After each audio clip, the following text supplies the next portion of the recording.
मुझे नहीं पता था कि मेरी किस्मत मुझे ऐसे मोड़ पर लेकर आ जाएगी। शायद बचपन से ही मेरी किस्मत ख़राब निकली, तभी जवान होने के बाद भी मुझे सिर्फ ठोकरें ही मिली। मैं कानपुर का रहने वाला एक मामूली सा लड़का था। मैं गरीब परिवार से ताल्लुक़ रखता था।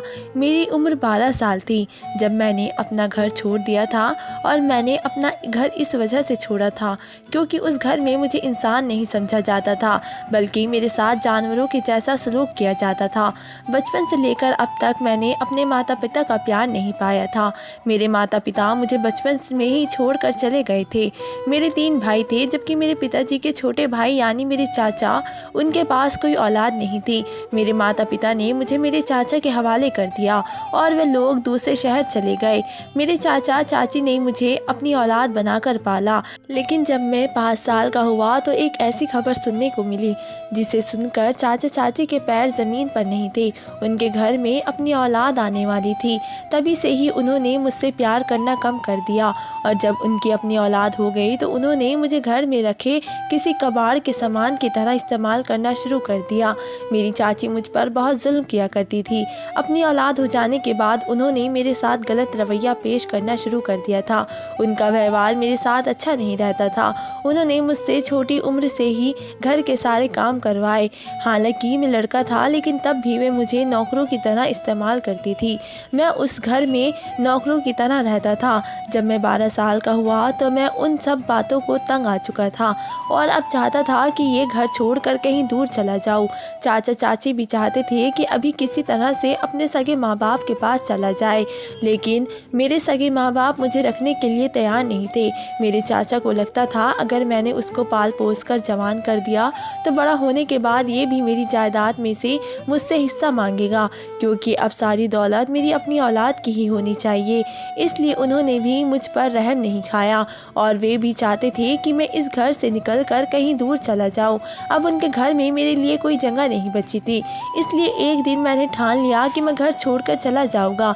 मैं पढ़ा लिखा भी नहीं था, इसलिए मैंने दूसरे बच्चों को स्कूल पढ़ने जाते देखा तो मेरा भी दिल चाहता था कि काश मैं भी स्कूल जाऊं और पढ़ लिख कर कामयाब बनूं, लेकिन मेरी किस्मत में ऐसा कुछ भी नहीं था। मेरे चाचा भी चाची के कहने में आकर मुझ पर हाथ उठा दिया करते थे।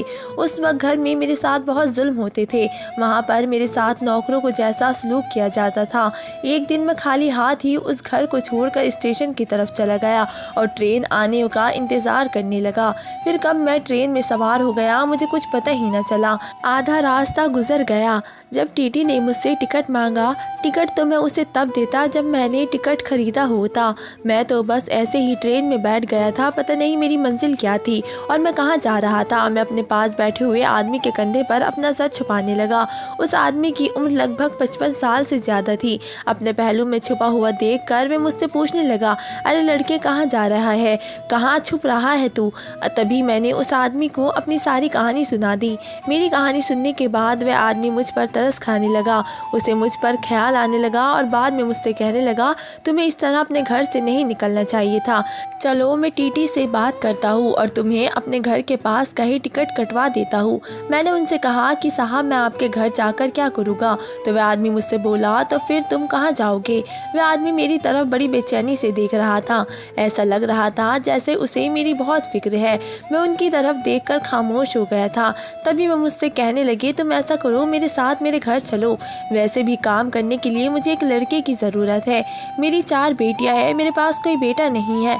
मैं चाहता हूँ कि कोई ऐसा ईमानदार इंसान मुझे मिल जाए जिसे मैं अपने साथ रख सकूँ और वह मेरी बेटियों की भी रक्षा कर सके और मेरे भी काम में हाथ बटा सके। मेरी बहुत बड़ी इलेक्ट्रॉनिक आइटम्स की दुकान है। कमाने वाला मैं अकेला हूँ, इसलिए मुझे बहुत परेशानी होती है। मेरी पत्नी भी नहीं है। मुझे अपनी बेटियों का भी ध्यान रखना होता है और अपने काम पर भी ध्यान देना होता है। इसलिए मैं चाहता हूँ कि कोई मुझे एक इंसान मिल जाए जो मेरी बेटियों के भी काम आ सके और मेरे भी। वैसे भी तुम अभी बच्चे हो और छोटे हो, तुम्हें मेरी 4 बेटियां अपना भाई समझकर प्यार देगी। मेरी 4 बेटियां हैं, इसी वजह से मेरे घर में काम भी थोड़ा ज़्यादा है। मैं अपनी 4 बेटियों को पढ़ा लिखा कर कामयाब बनाना चाहता हूँ। मैं अपनी बेटियों को अनपढ़ नहीं देखना चाहता। अगर तुम चाहो तो मेरे घर चलकर पढ़ सकते हो। मेरे घर पर रहकर भी तुम घर का काम कर सकते हो, लेकिन तुम्हें मेरे घर में खाना पीना, इज्जत मान सम्मान सब कुछ मिलेगा। तुम मेरे घर में छोटे मोटे काम कर देना। मेरी बेटियां फालतू घर से बाहर नहीं निकलती। मैं भी अपने दुकान में ही रहता हूँ। इसी वजह से मेरी बेटियों को कोई चीज़ अगर बाहर से मंगानी होती है तो उन्हें काफ़ी परेशानी होती है। इसलिए तुम उनके काम भी कर देना। अगर तुम ये सारे काम कर सकते हो तो मैं तुम्हें अपने घर में जगह दे दूँगा। जो खुद खाऊंगा वही तुम्हें खिलाऊंगा, तुम्हें अच्छे से अच्छा कपड़ा पहनाऊंगा। उस आदमी की बात सुनकर मेरे दिल बड़ा असर हुआ था।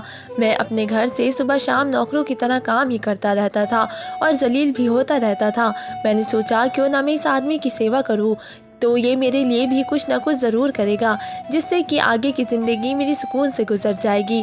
और जब मैं जवान हो जाऊँगा तो उसकी बेटियाँ शादी करके अपनी ससुराल को चली जाएगी। उसके बाद तो मैं ही बचूँगा, तो शायद ये आदमी अपना सब कुछ मेरे नाम कर दे। मैं अपने दिमाग में कई सारी बातें सोचने लगा था। जब इस आदमी की चारों बेटियाँ शादी करके अपनी ससुराल चली जाएगी तो शायद यही मुझे अपना बेटा बना ले। वह आदमी बहुत ज़्यादा अमीर था, इसी वजह से मैं लालच में आ गया था कि मैं इसी के घर जाकर रहूँगा। वह आदमी मुझे अपने साथ लेकर अपने घर चला गया। शाम के 6 बज रहे थे जब हम लोग घर के अंदर दाखिल हुए। जैसे ही हम घर गए मैंने देखा कि उस आदमी के चारों ओर जवान और खूबसूरत लड़कियां उसके आसपास खड़ी हुई थी। पापा पापा करती हुई वे उसकी जेबों की तलाशी ले रही थी। मैंने उन चारों को देखा, चारों बहुत ही ज़्यादा खूबसूरत थी और वे भी मुझे बड़ी हैरानी से देख रही थी। उनमें से एक लड़की अपने पापा से कहने लगी, पापा ये अपने साथ आप किसको लेकर आए हो? बेटा नहीं हुआ तो क्या हुआ, बाहर से लड़का लेकर घर में रख दोगे? तभी सब ने जवाब दिया कि मैं इस लड़के को तुम लोगों की मदद के लिए लेकर आया हूँ। तुम लोगों की पढ़ाई में कोई परेशानी ना पड़े, इसलिए मैं अपनी बेटियों को पढ़ा लिखा कर कामयाब बनाना चाहता हूँ। मैं चाहता हूँ तुम चारों अपने पैरों पर खड़ी हो जाओ। उस आदमी की बातों में अपनी बेटियों के लिए बेपनाह मोहब्बत थी। उस दिन के बाद से मैं वहाँ पर काम करने लगा। साहब ने मुझे रहने के लिए एक छोटा सा रूम दिया हुआ था। मैं उसी रूम में रहता था और वहीं पर सोता था। सबसे बड़ी बेटी की उम्र 24 साल की थी। वह हमेशा मेरे साथ बातें करती रहती थी। उसका नाम निशा था। निशा कहती थी कि मुझे पढ़ाई करने का शौक नहीं है, हमारे पापा हमें ज़बरदस्ती पढ़ाते हैं। मैं उसकी बातें सुनकर हैरान होता था। मुझे तो लड़का होकर भी पढ़ाया नहीं गया था। उन लड़कियों का पिता उन्हें लड़की होने के बावजूद भी पढ़ा लिखा रहा था, मगर ये लड़कियां पढ़ने के काबिल ही नहीं थी। यह हर वक्त मोबाइल या टीवी में ही ध्यान लगाए रखती थी या फिर एक दूसरे के साथ हंसी मजाक करती रहती थी। मुझे वहाँ पर काम करते हुए 2 साल गुजर गए थे और मेरी उम्र 14 साल हो गई थी। मेरा रूम नीचे की साइड सबसे अलग बना हुआ था और बाकी साहब की चारों बेटियों के रूम उनके कमरे के पास ही थे।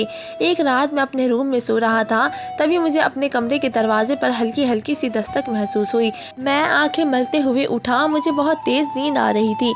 जैसे ही मैंने दरवाज़ा खोला तो सामने का मंजर देखकर हैरान रह गया। मेरे सामने निशा खड़ी हुई थी। रात के इस पहर इतना सज संवर कर पता नहीं वे कहाँ जा रही थी।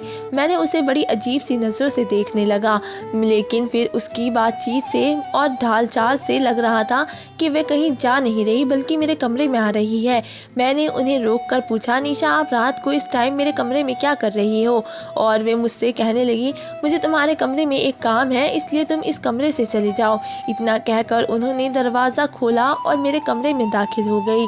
मजबूरन मुझे अपने कमरे से निकलना पड़ा था, इसलिए अब मैं सोच रहा था कि मैं कहाँ जाऊँ। मैंने उससे धीरे से पूछा। वे मुझसे कहने लगी, इस बात की फिक्र मत करो, नीचे हॉल में सोफे पड़े हैं, तुम्हारा बिस्तर बिछा दिया है, तुम जाओ और वहाँ पर जाकर सो जाओ। मैं सुबह के 4 बजे तुम्हें उठा दूंगी, फिर तुम वापस अपने कमरे में आकर सो जाना। मैं कौन सा तुम्हारे कमरे में चोरी करने आई हूँ? उसकी बात सुनकर मुझे बहुत ही हैरानी हुई, लेकिन मैं अपनी आंखों को मलता हुआ बाहर लॉन्च में आकर बैठ गया। मैंने देखा कि सोफे पर वाकई बिस्तर लगा हुआ था और एक कंबल पड़ा हुआ था। उन्होंने पहले से ही मेरे सोने का बंदोबस्त कर दिया था। मैं तो वैसे भी दुबला पतला सा था। आराम से सोफे पर आ गया और कंबल ओढ़ कर सो गया।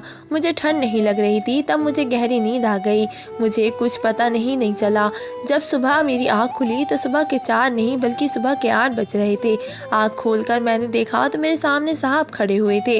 वे मुझसे कहने लगे, तू यहाँ क्यों सो रहा है? मैंने तुझे कितनी बार कहा है कि तू अपने कमरे में ही रहा कर, और ये लड़कियों वाला घर है। बेटा माना कि तुम अभी छोटे हो, लेकिन तुम्हारी आदतें इस तरह नहीं होनी चाहिए कि मेरी बेटियों को कोई कोई तकलीफ हो। जाओ तुम अपने कमरे में जाओ, और हाँ, आइंदा शाम होने के बाद अपने कमरे से बाहर मत निकलना।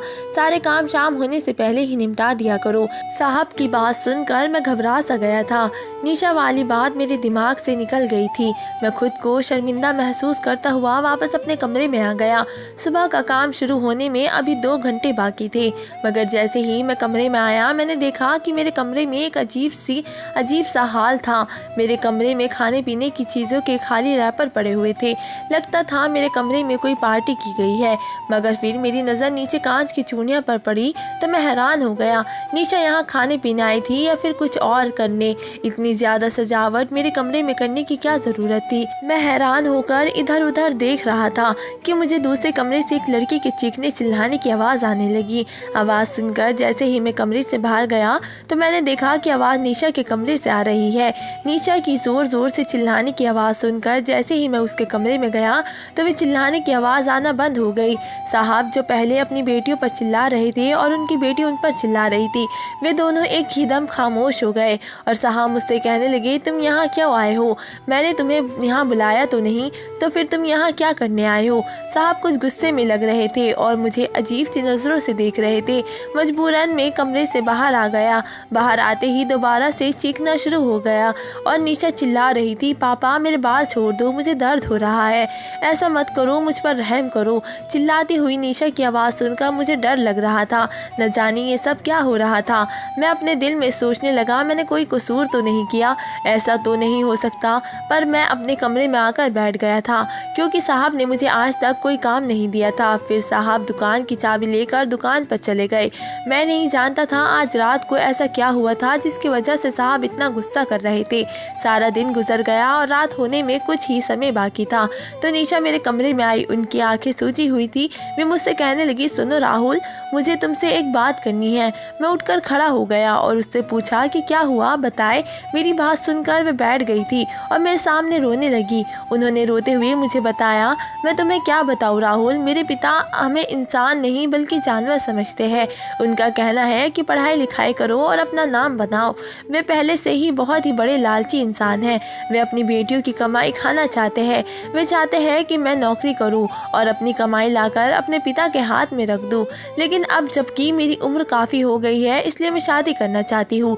शादी करना मेरा हक है। मैं एक लड़के से बहुत प्यार करती हूँ और उसी से शादी करना चाहती हूँ। कल रात में लड़का मुझसे मिलने के लिए आया था, जिस पर वे गुस्से से लाल पीले हो गए।